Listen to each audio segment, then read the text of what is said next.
Hi guys, welcome back to my channel, and this is my second Bachelorette recap that I've done so far. I'm trying not to wake JR up, so I didn't blow dry my hair. Taking a break from my daily mom vlogs, which is what my channel is all about, but to do the Bachelorette recap number 2, episode 2. It starts off with Rachel, and she has her dog with a cast.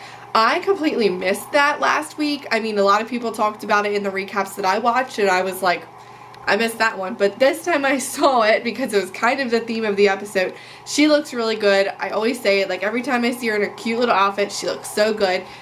Chris Harrison leaves a date card, and the first date is Dean, Jack, Jonathan, Blake, Iggy, Kenny, Fred, and Lucas, and it says, "I'm looking for husband material." They show up to the group date, and Rachel's there grilling. I read Courtney Robinson's book called I Didn't Come Here to Make Friends, and she told the story about how on The Bachelorette, they actually don't eat the food. They said that they plate it, but you don't eat, and they go hours without eating. So now that I see her grilling, I'm like, did they even eat that? Is that even real food? You know, we don't even know. But all I know is from the book, they said they don't eat, and I don't think they did eat on that date anyway. Lucas is clearly hired. Like, people that know him, I've watched people on YouTube that have known him.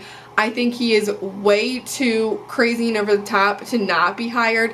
I feel like people, and I've read, like I've said, I've read this before, people audition for The Bachelor, Bachelorette, and they put in crazy over-the-top video submissions so that they're picked, and the cast, the Bachelor cast should know this by now, but the producers put them on there for that factor in the show. I don't think everybody that's been a villain has been on to be the villain, but Lucas is definitely there for the entertainment, for the drama, and Blake is very upset about him. Blake calls Lucas trash. And no, he calls him garbage. He says he's going to ruin it for him. It's already ruined for Lucas. From the moment he said the wah boom, it's been ruined. No girl is going to take that seriously as a husband. But I think Blake needs to chill and stop going after Lucas. Maybe Blake was also picked because he knew Lucas. You never know. And Blake could only be on the show to ruin Lucas's experience. You never know, but it's so staged. It does get annoying when it's this staged, but Blake needs to chill out with the Lucas thing. Let Lucas run his course and get back on track with your love with Rachel, because it's not going to go anywhere. No one ever succeeds in Bachelor Nation when they call out the obvious problem. Then we see Ashton and Mila, which I'm so excited about. They said that they're fans of the show, and they actually called the Bachelor producers to be on the show. Mila Kunis looks so great. Ashton looks better. And they were super funny, and they added such a lightheartedness to the annoyingness that is Blake and Lucas show. They have to do an Olympic triathlon basically to show their husbandry, as Ashton Kutcher quotes. They have to change a diaper, put on a baby carrier, vacuum, pull hair out of the drain, get the ring out of the sink, put it onto a little pedestal, set a dinner table, and grab the flowers and run to the finish line to Rachel. So these guys are carrying babies like footballs. Like, they're like manhandling these babies. I saw one guy holding it by the head, like just holding him by the head. And one guy unplugged the vacuum, and he didn't unwrap it. They're a shit show. And Lucas is drowning the baby in the sink. Like, the baby's head is like dunked into the water as he's pulling this hair out of the drain. So anyways, it gets down to Lucas and Kenny. I'm rooting for Kenny, obviously. And Lucas literally stiff arms Kenny. I don't know why anybody would ever stiff arm a professional wrestler. I mean, Kenny could have obviously taken Lucas at that point, but he was too nice of a guy and kind of let Lucas do his thing. Probably hoping that they would call him out for his shit and maybe give the date to Kenny since he didn't win. But nonetheless, he wins, and he does this awkward walk move in front of Ashton Kutcher, and you would think that Ashton would kind of be like, oh man, you're funny. But Ashton was like, no. It's time for the group cocktail hour portion of the night. Blake is talking about how he has known Waboom previously, and Waboom has a poem for Rachel, and as he's reciting the poem, they're switching back to Blake talking about how he lived with his ex-girlfriend. At one point in the night, he actually says lives, like present. So that would alarm me, number one, like, why are you living with like a random girl? number two, that is a surprise to me that he actually knows him that well. Which is weird because he didn't even come up, you don't see them interact much, maybe because he hates him so much. But Rachel says she likes how Waboom continually surprises her. Fred is trying to get out of his past image. When Fred and her talk, all they talk about is how he's not that bad kid from 3rd grade, which, like, duh. Like, Rachel needs to let that go. All their conversations is how she was a counselor to him and she remembers the bad ones, da-da-da-da-da. If someone judged me for how I was in 3rd grade, I would never get married. I would have never gotten married. I mean, I just am a little bit annoyed by this now on Rachel's part, because if she's going to have a future with Fred, she really just needs to let that go. And Fred needs to just kind of stop talking about it too, to be like, hey, I'm changed. Let's like never talk about that again. Like, if you're going to still see me as a 3rd grade kid, then I might as well just walk out now. That's annoying me. Then they cut to Jack, and Jack is like the really nice smile guy, like super like primmed and proper, and he was like, Rachel, and he like grabs her hand and he's like, you're seriously amazing. Like, he's too cheesy. I'm not into that. I don't think Rachel is either, but that was like really hard to watch. Jonathan brings the baby in. Iggy is sweating really bad. These guys are just unimpressive to Rachel right now. She's looking for the romance. She says that she's waiting for the romance to happen. She's waiting for a kiss. She's waiting for touch. And none of these guys are really doing that. They're kind of just talking to her like they are meeting her for the first time on the street and they're waiting for their coffee to get done. Like, they're not really that intense. I mean, I know that she doesn't want to be like raped, but at the same time she's really looking for a connection and she's not getting it with any of these guys. Blake has his time with Rachel, and of course all he does is talk about Lucas, and he talks about how Lucas brought makeup so he looks good on TV, which bothers me because it's kind of like, who wouldn't want to look good on TV? If you're a guy that's going to wear makeup, okay, most men on television do wear makeup, and actually I know towards the end when it's just the one-on-ones and they're going to the rose ceremonies, they actually do the guys' makeup for them to be on TV. So it's really not that uncommon, and although no one does really love Lucas, I don't think there's a reason to talk about it on your date and to call him out for wearing makeup. I guess it's unmasculine, and I really wouldn't be turned on by the fact that Lucas is wearing makeup, but just stop, Blake. So Blake then tells Lucas that he talked about him on the date, and he basically says he has a weight lifted off his shoulder because he's telling Lucas that he talked about him. Lucas says, I am who I am, and then he says, you're dismissed.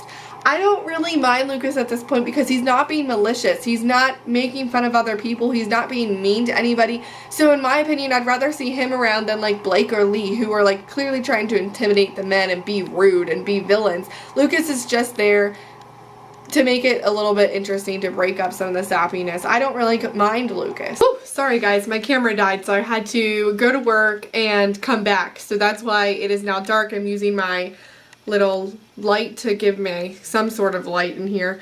Okay, so we'll pick up right where we left off. Sorry that I'm in a different outfit and I look like I'm from a different day, but either way.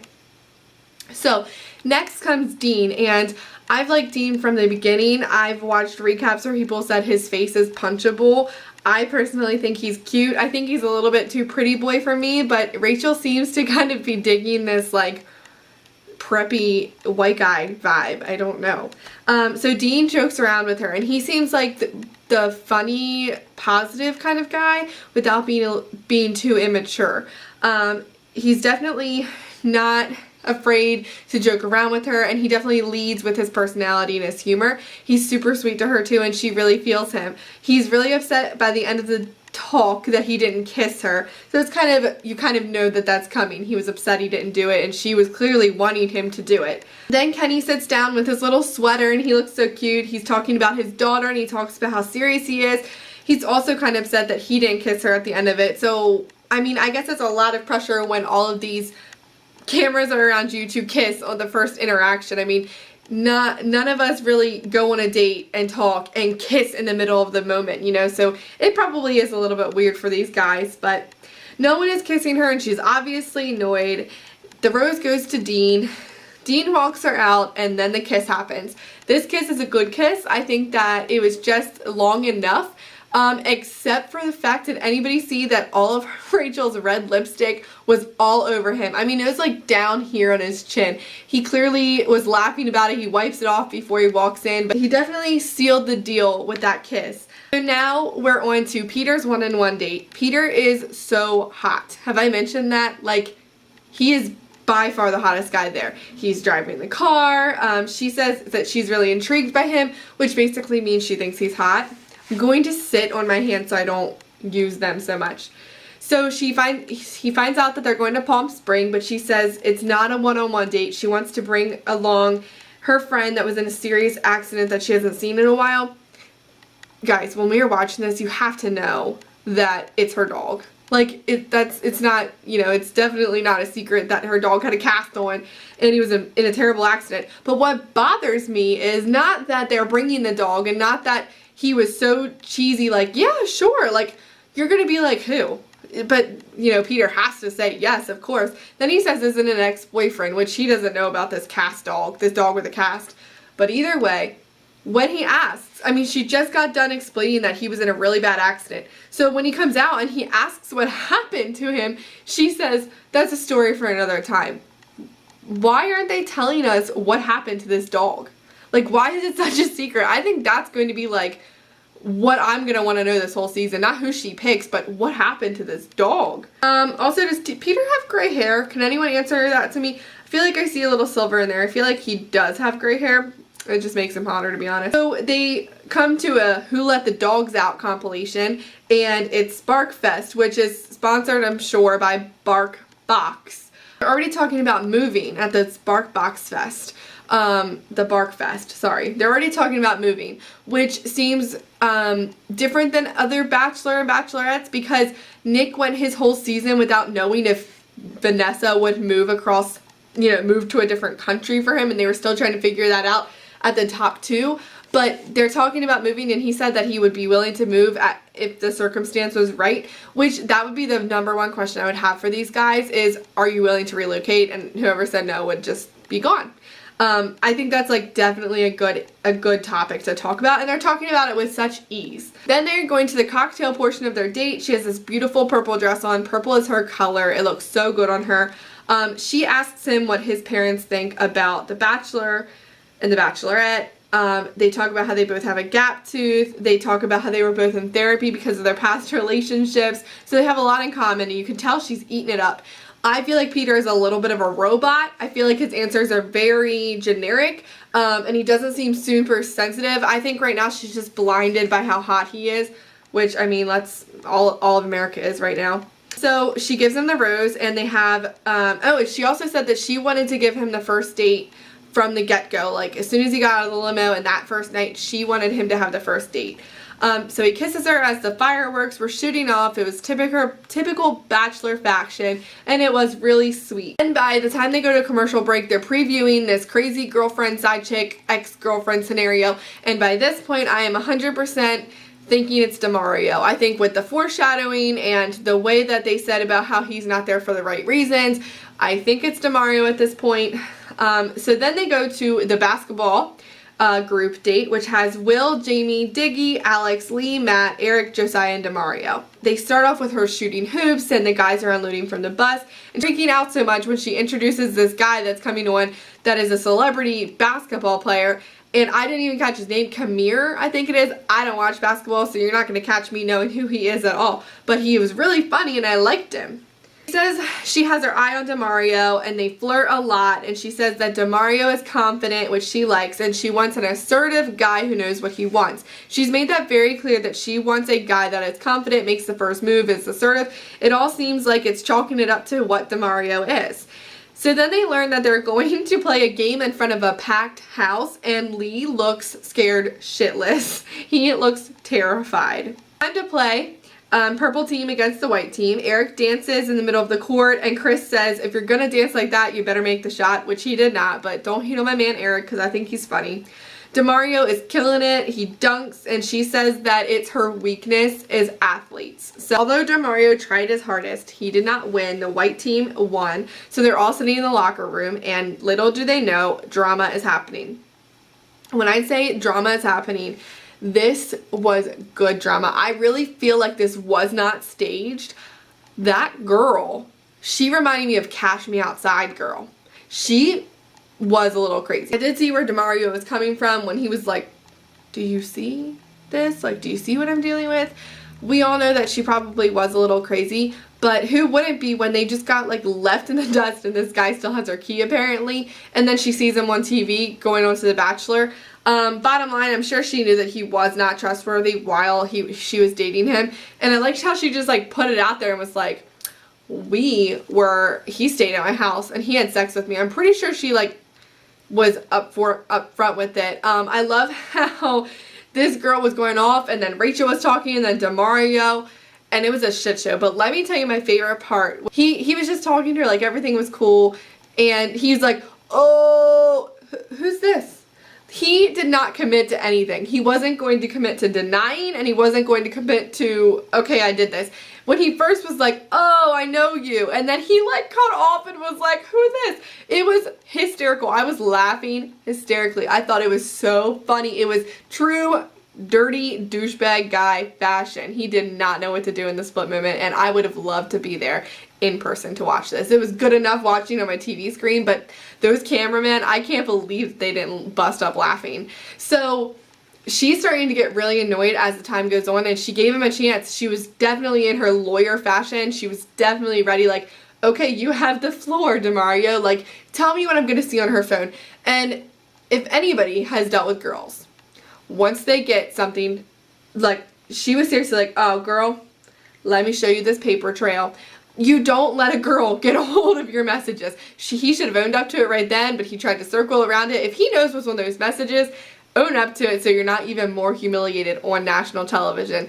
But he was talking in circles. She said, girl, give me that phone. She looks through his messages, and I love how she didn't cry. She didn't say, I can't believe you did this to me. She did not play victim. What she did was she said, yeah, I'm gonna need you to get the fuck out. It was so funny. He left. He just walked out of there. Rightfully so. He should have. He just should have zipped his lip and walked right to the limo and not said a word. Probably would have saved him some more humiliation. I felt bad for DeMario, not because I didn't think he deserved it, but I just feel bad when I see people in such humiliating situations like that. But I felt even more bad for Rachel. When Rachel came back through the gymnasium and all of a sudden there's Chris Harrison just standing there like, Rachel, and she's like, not today, Satan, not today. She goes in that bathroom and probably cries some tears, and poor Chris, he was just like, give her time, guys, give her time. So I don't even know what happened after that. I know that she went into the locker room and all the guys were like, hey, and she was like, no. She proceeds to say, oh, you know, if you're not here for the right reasons, leave. Every bachelor and bachelorette does this when they have something happen like this. They're always like, if you have a girlfriend, please leave. And they're crying and they're like, please leave, please don't do this, don't be here. I'm here, I'm putting myself in line. None of the other guys, all the other guys are like, no, we don't have girlfriends. We don't have girlfriends, because they're terrified, because they're not going to be like that. And DeMario was, I mean, she was warned about him from the beginning. Time for the cocktail hour with this portion of guys with this particular group date after this DeMario nonsense. The cocktail hour, she was in another stunning purple dress. Purple is her color. I'll say it again. I noticed how her hair is straight in the interviews, and I only noticed this because I read the Courtney Robinson book that I was mentioning earlier. She said that sometimes the producers make the girls or the guys dress up back into their dresses or suits or whatever they were in the night before to do the interviews. So at the group date, her hair was curly and she was in this purple gown and she had like a smoky eye, and then in the interview her hair was pinned straight. She was in the same dress and she was talking about the night. These poor people have to get all dressed up to sit in the chair to act like they're on night one. I don't know why the producers left out the little detail of her hair being curled. Maybe it's just because I'm a hairdresser and I caught that, but I think it's funny that what I read in the book really is true. I can start to see more things behind the scenes, and that sucks that they have to get all into their attire again and do these stupid interviews. Josiah kisses her. He goes in for it, It was uncomfortable for me to watch, but I think it was just the camera angle. But he definitely protects her and says he's upset because she's upset. Definitely attractive to girls when the guy seems upset when the girl's feelings get hurt. That was a good thing for Josiah to do, whether it was genuine or not, I'm not sure. Diggy, I'll say it again, I love his glasses. He's been getting a lot of hate on YouTube for his sense of style, and he literally does not talk on this show except for like bits and pieces, but I still like him for some reason. I'm waiting for him to kind of get a little bit more of a role in this show. Some guy reads a card about success. I don't really know what it was or who he was. Another guy sings in another language. I don't really know what it was or who he was. But like, when Alex, when did we get a Russian on this show? I did not know there was a Russian here. Eric, he's my man. I don't think he's going to win, but I like him, partly because he talks about the 5 love languages. He learns that hers is physical touch and quality time, which is explaining why she wants these guys to romance her and make the first move and kiss her. She needs that physical touch. I really like Eric, and they kissed, but it was awkward. The kiss itself was probably okay, but his hands were like underneath her armpits, and he was like half hugging her, and it was a little weird. But you know what? I would be super awkward on The Bachelor. I could not go on the show because I would be the one that would just like not do well. No, no, no. So the rose goes to Josiah. You can tell that Eric looks bummed. The guys, fast forward to the guys in the house. Their house is trashed. There's clothes everywhere. I think their house is worse than most of the girls' houses that I've seen on here. It's time for the rose ceremony. She's in a beautiful black and gold dress. Not my favorite dress that she's worn so far, but it does look good on her. Brian pulls her away first and immediately grabs her and kisses her. Does this man have cheek implants? Because I feel like he does, which turns me off from him. I just think he is like too Mr. Roboto. He is like Botox face in my opinion. I'm being very judgmental here because everyone knows this probably could use some Botox. He literally gives her a massage. He's definitely leading with his romance, his hands, his tongue, his cheeks. And she's probably picking up on it, and she's probably appreciating it because that's what she's missing out of a lot of the other guys, and he doesn't know it, but her love language is physical touch. If you haven't heard of 5 love languages, definitely go look it up. Then we see that Demario is back. I would have left, never looked back, deleted my Facebook, set my Instagram account to private. I would have never shown my face again. You know what you do is you wait till after the final rose, you wait till the men tell all, and you show your face there, you look your best, and you have a short but sweet apology to America and Rachel and all of the other women out there that he's hurt, and that is how you save yourself from that. Other than that, anything he's going to do with this talk that he has is not going to help. I did get bothered by Rachel when she's like, is there security out there? Demario's not going to hurt her. Like, he's not going to pick her up and put her in a van and run away with her. It was a little bit dramatic. And she is curious to see what she has to say. She says she doesn't like the drama, but she wants that drama. She wants to see what he has to say. Almost any girl would. But then the guys literally just bombard and try to, I don't know, they're going to try to like back Rachel up and be like, get out of here. Either way, it's going to be more drama, but this is going to get old soon for me. Like, in the beginning it was juicy, and now it's like, okay, Demario, pack up your stuff and leave. As Rachel says, get the fuck out. I was gonna say anything else. When I was looking back at the previous previews, I definitely think she has front runners. My front runners right now are Peter, Dean, probably Kenny, but not far, and Josiah. I think there'll be some other ones that kind of emerge from the shadows, but right now it's definitely Peter in my mind. She's just starstruck by him. Her picks are surprising me, but they're not at the same time. I think when she was talking about in the first preview of the whole season, she was talking about how she feels this pressure as this bachelorette, and she knows that America is going to judge everything she does, and she was pretty upset by it. She was crying. I don't think that's just like any regular judgment. I think that she's going to have a top 4 of white guys. I think she's going to be letting the last black person go at that point, and I think she's going to feel extremely judged for doing that, and that people are going to backlash because of this, you know, her being the first black bachelorette. That's just my prediction. I think that she's going to have a majority of white cast. Not that white or black matters to me, but because it is on people's minds, will the next bachelor be black? Maybe I'm wrong. Maybe I'm starting something I shouldn't. But that is just my prediction. I definitely think she's going to pick, right now I think she's going to pick Peter.